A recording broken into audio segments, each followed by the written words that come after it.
We're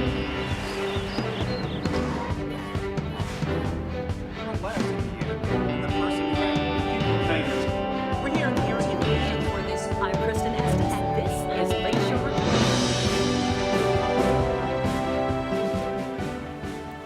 Lake Station Mayor Keith Soderquist and his wife are facing two separate public corruption indictments this week after a joint investigation by the FBI, the Internal Revenue Service, and the Indiana State Police.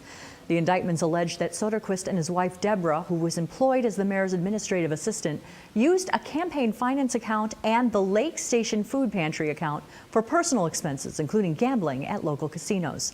Miranda Brakely, a former Lake Station employee and the mayor's stepdaughter, is also being charged with theft of city funds. Authorities are alleging that Mayor Soderquist and his wife helped cover up the thefts and filed false tax returns in order to circumvent federal financial reporting requirements. All three suspects have entered pleas of not guilty in federal court and have been released on bond. A former Lowell resident has been charged with murder for the deaths of his adoptive parents. 34-year-old Thomas Snow is accused of killing Clifford and Joyce Snow in their Lowell home sometime between September and October of last year. The couple's remains were found inside the home on October 18th. On the 19th, Snow was seen driving a vehicle registered to his parents in Minnesota, where he led police on a high-speed chase.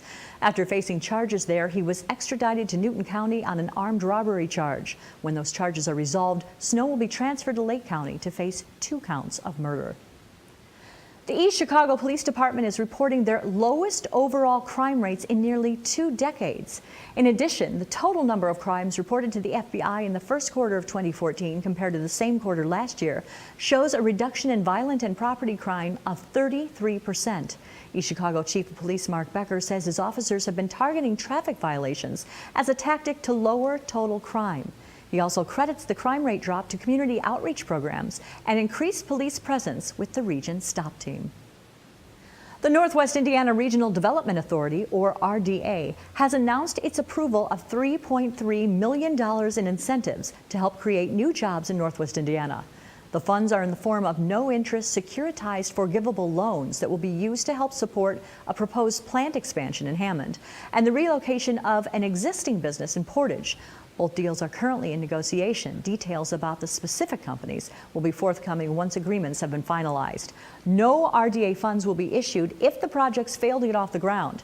Since 2011, the RDA has used its fund to help the Indiana Economic Regional Development Corporation bring approximately 854 jobs to the region and $474 million in investments.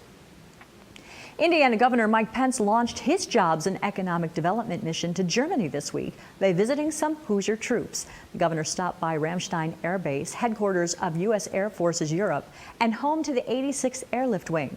On a tour of the facilities, Governor Pence saw Hoosier-manufactured Humvees and C-190J engines and had a chance to connect with some troops from back home. Karen and I are just delighted to be here at Ramstein Air Base and to be joined by a couple of Hoosier Airmen. Lieutenant Delacruz is from Portage, Indiana, and Airman Melick is from Indianapolis, Indiana. We had an opportunity this morning to have a cup of coffee and visit with some of our Hoosier Airmen that are serving our state and our nation with such great distinction. This is the governor's second international job hunting trip. He's hoping to develop relationships with German companies that are currently or will soon be operating in Indiana. As the winter snow finally melts, a new problem may be appearing on local roadways, and it's not potholes. Hillary Powell has more. It is an illegal drug so problematic in Indiana, it requires its own police task force. According to the Indiana State Police Meth Suppression Section, the statewide agency shut down more than 1,800 meth labs in 2013, 21 of them in Stark County. Those labs were physical places. Now authorities say there is an increasingly popular way of manufacturing the drug that is leaving dangerous litter lurking behind. Conduct further investigation on those tips. Today on his beat in Stark County, drug detective Rob Olenizek is on trash duty. He says it is not a trivial task because this trash is toxic. Most people see it and they believe it's trash, but then it's usually not a familiar object that's inside of the bottle. It's usually a powder or some type of residue. Olin Isaac is a one-man methamphetamine detector, seeking debris discarded after one pot or shake and bake efforts to produce a quick, crude form of meth. Then they combine it into a pop bottle, Gatorade bottle, any hard plastic bottle, and then they go through the process of manufacturing the meth. Meth has been a major problem in Stark County for quite a while. Stark County Sheriff Oscar Cowan says patrolling a county of 300 square miles with a 12-person department and one drug officer is daunting. He stopped or put a stop to about 21 meth labs last year and up to 10 or so already this year. I think he does a pretty good job for being practically a one-man crew. We don't have the manpower nor the monies to clean up the meth lab areas, and the state police come in and do that for us. According to the Indiana Department of Environmental Management, it is standard to have the state police meth suppression unit clean up the lethal litter. Really, we are just a maintainer of records when it comes to meth labs, and we make sure that people are certified to clean them. As far as things by the side of the road, that's nothing that we have the authority to regulate. The legislature has chosen to not give us that power. Stark County officials have recovered about 50 bottles this year, which they report to the state police for pickup. And they bring a Indiana clandestine lab team out, usually on a routine basis, to pick up any of the trash.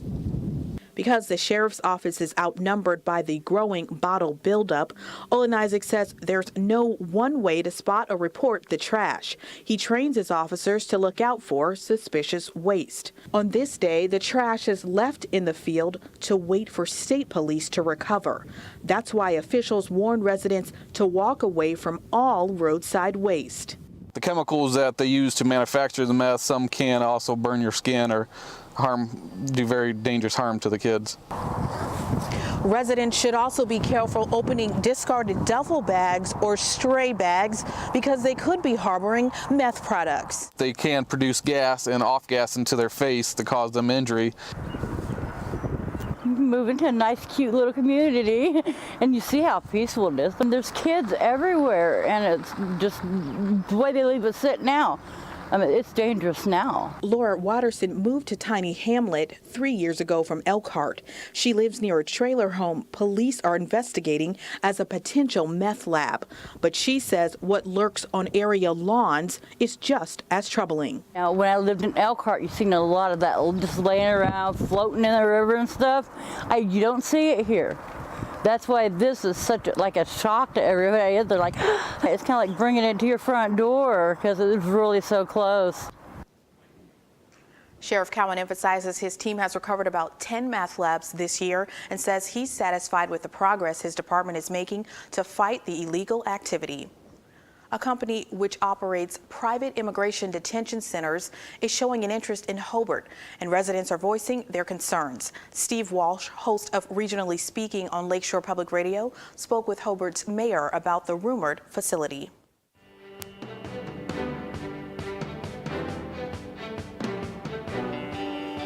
Back in November, the Geo Group, based in Florida, announced that they had purchased the St. Sava property in Hobart. From the beginning, many neighbors were concerned about what the project would entail. This week, Hobart Mayor Brian Snedecor announced that he is coming out essentially in opposition to that project. Mayor, welcome. Welcome. So, glad to be here.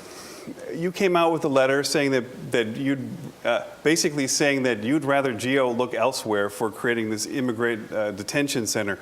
What are your concerns? Well, I think the people themselves spoke in a very strong voice. In speaking to residents and business people within the city, it was apparent that this is not the type of development that they feel is a good fit for the city. And especially being that the city is highly residential, they feel there's better options for that property. We've had some of the residents on earlier in the week on radio, as well as a spokesman for Geo Group. Do you feel in the end that, was there a lot of communication between you and Geo Group? Did you know what they were planning? Well, as all development, we met with them and they expressed an interest in that property. They were looking at properties around the region. They had expressed an interest in that property. We did meet with them and we advised them what steps would have to be completed in order for consideration of that type of project going in. So we did meet with them, as we always do with people that want to come in and build commercial development in the city. That's part of our job. And so then once they purchased the property, it was apparent that people in mobilizing and also people within the community, I would be stopped on the street, I would be called, receive social media, that there was an overwhelming voice that this was not the development they wanted to see in our community. And just to take a step back, this would be a federal detention center housing people who are facing immigration charges here. It looks like the federal government is looking for some sort of center around Chicago. They tried in Joliet and Crete. Neighbors were very upset about that. The project is now looking at Hobart. So why this week? Why this week did you decide that you wanted to ask them to go elsewhere? Well, from the beginning, we encouraged them that if they truly wanted to be located within our community, there would have to be a concerted effort on their part to meet with our constituents, to meet with the community, the businesses, and be able to explain to them what they were interested in building there. As an elected official, we're elected to represent the people and the will of the people. And my feeling is that we give them plenty of opportunities to have an outreach program with the community and explain and answer questions and concerns that the community has. And I felt like there came a point where I had to say enough is enough, that you've not, in good faith, met those criteria that I expected as the mayor in order to be accepted as a potential neighbor in the community. Is this a hard no? Is this a hard no in your mind? Well, please understand, as the mayor, I am not the deciding bodies. Generally a project like this would go to the Plan Commission and then the council. So there's a long process here. Yes. But that's where we're going to have to leave it. Mayor Brian Stenicourt, thank you so much. All right, you're welcome. April is National Donate Life Month. Currently, there are more than 120,000 people in the United States waiting for an organ or tissue transplant, and more than 240 of those people live in Lake or Porter County. To encourage organ donation, Methodist Hospital Southlake and Porter Regional Hospital each held Donate Life celebrations this week. At those events, I spoke with two local women whose lives have been changed by these donations, and they say they chose to share their stories in the hopes of saving others. At age 16, Linda Ramos was diagnosed with type 1 juvenile diabetes. She says there were always complications, but in her early 30s, when Ramos became pregnant, the disease became more severe. My daughter ended up being born 13 weeks premature at 1.5 pounds. We've got through that. Unfortunately, 2 months later, the retinas in both my eyes began to detach from the diabetes. A complete stranger helped return Ramos's vision by agreeing to be an organ and tissue donor. They were actually able to use donor tissue to buckle the retina down so that I wouldn't lose my eye. So that was an amazing gift and a life-enhancing gift that I received. Unfortunately, it wouldn't be the last time Ramos received such a gift. Soon after, she developed hypoglycemia unawareness, a side effect of diabetes which affected her pancreas. At that time, they considered my condition no longer a chronic illness, but a life-threatening illness. Ramos spent 2 years on the waiting list for an organ transplant. You first have to deal with that reality that you're dying and you need a gift to be saved, but you also deal with knowing that gift is going to come from a very bad situation. Someone's going to have to die. Ramos says the day she received her transplant was one of both celebration and grief because she knew somewhere a family was in mourning. Rhonda Berger experienced organ donation from a different perspective when her daughter Jennifer was killed in a fire in 2009. 4 hours later, after they had declared her dead and we told them that she was to be a donor, they had come back with us and told us that they had found 3 potential recipients for some of Jennifer's organs. It was like a big relief. It's like she wasn't totally gone then, because a part of her was going to be living on out there somewhere. It was just this big positive thing that was coming out of such a tragedy. Berger now volunteers her time to educate others about organ and tissue donation. Mike Henderson is donor service manager for the Indiana Lions Eye Bank and a double kidney transplant recipient. He says there are still widespread misconceptions about donation. One of the common myths is that it's against my religion, and actually all of the major religions do approve of organ, eye, and tissue donation as a charitable act, but they do leave it up to the individual. Another common myth is that doctors will allow an organ donor to die in order to save someone else. Henderson says that simply isn't true. Well, when it comes to organ, eye, and tissue donation, there are always two completely separate teams who have two completely separate roles for organ, eye, and tissue donation. Donors can register their decision to give through an online registry or at any license branch. Make sure you talk to your family, because that made the decision easier for us because we knew, what she wanted. It's been 11 years. I celebrated my 11-year anniversary on March 22nd of this year. My life is better than I can ever remember it from before age 16. I couldn't keep my daughter, we allowed someone else to help keep theirs, and that's been a very rewarding and very positive thing for us. Once you're gone, you're gone. It's the one last chance you have to do something really compassionate and something really inspiring, and you can change so many lives and save so many lives, and why wouldn't you want to? I'd do it again in a heartbeat. I would. Indiana residents can register as organ donors at www.donatelifeindiana.org. Up next, John Kane shares details of a blockbuster concert experience in Eye on the Arts.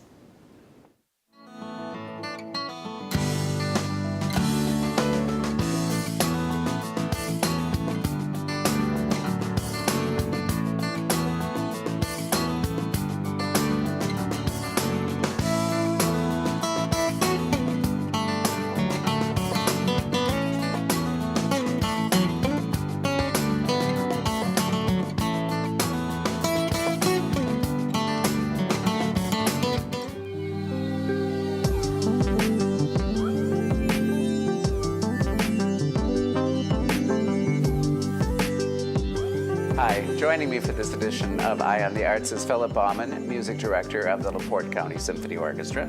Welcome back, Phil. Hey, good to be here. So, yes. My response. Johnny C. Oh, you were ready for that, were you? I was ready for that. Okay, so sci-fi. Action. And adventure. And adventure. So we're inviting our audience to come dressed up as your favorite character, so I thought I might lead the charge on that. And tell us about who you are today. Well, today I'm Jack Sparrow. On the day of the concert, I don't know who I will be. I will be somebody different. I see. For sure, but we're doing some great movie music on our May concert, May 10th. Sci-fi, action, and adventure. We're doing things from outer space like Aliens, Star Trek, Star Wars, E.T. We're doing a tribute to John Williams, who wrote some great music, of course. And Independence Day. Getting a little closer to Earth, we have things like Jurassic Park. We have Superman. Also 2001: A Space Odyssey, back into space. We're doing some stuff for kids. We're doing a couple movies that they would enjoy. How to Train Your Dragon, a rather recent film. Music by John Powell, and also doing some music from The Prince of Egypt. So we're have a big gambit of things, and of course we're going to end with a big symphonic suite of Pirates of the Caribbean. So this concert is not just for your old-fashioned, traditional classical music audience. No, it is not. This is going to be a fun concert. The audience can dress up, the orchestra can dress up, and we're going to have a great time playing this wonderful music for our audience. And you have some guest artists joining you for the concert. Yes, we do. We have our guest choir is going to be Illumination. They are with our orchestra now for several years, started with Who's Your Star, but they're going to be singing the background oohs and ahs. A couple of their songs have actual words to them, but most of it is, like Phantom Menace, those kinds of things where the choir has a nice layer of sound to the texture, and they'll be joining us for that. And how large of a chorus are they? About 20 to 30. Oh, nice. So it's a good size, good recording studio size choir. And Nanda Danacek is going to join us. She's going to sing the theme to Skyfall, the recent James Bond film. And she was one of your Who's Your Star adult winners, a couple years ago. Yeah. Oh, great. So we're going to have a rockin' time there. And I hear that there's a tradition with this concert. What is that about? The tradition of having a Magic Baton winner.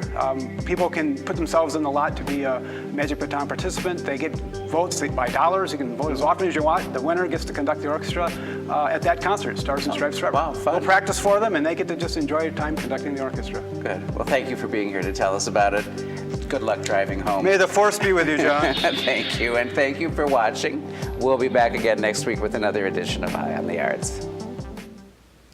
It's an annual event that has people all over Indiana bugging out. This week's Jump in the Lake is not for the squeamish.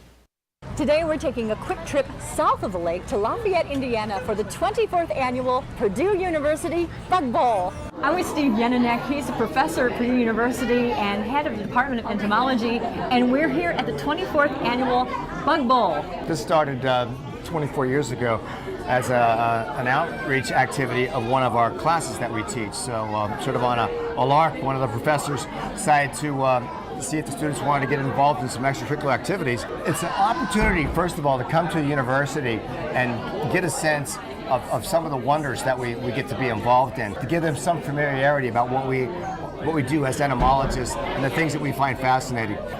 Steve, what's this? Well, it's not an insect. This is a tarantula. So what we'll do is we'll put your hand on top of mine, and then she will walk on top of your hand. And you can feel how very, very light she is. She's really delicate. Yeah, put your hand on that side. That's it. So we've gotten to handle a lot of bugs, got to taste some honey, but now we're over at the mall for the cricket spitting competition.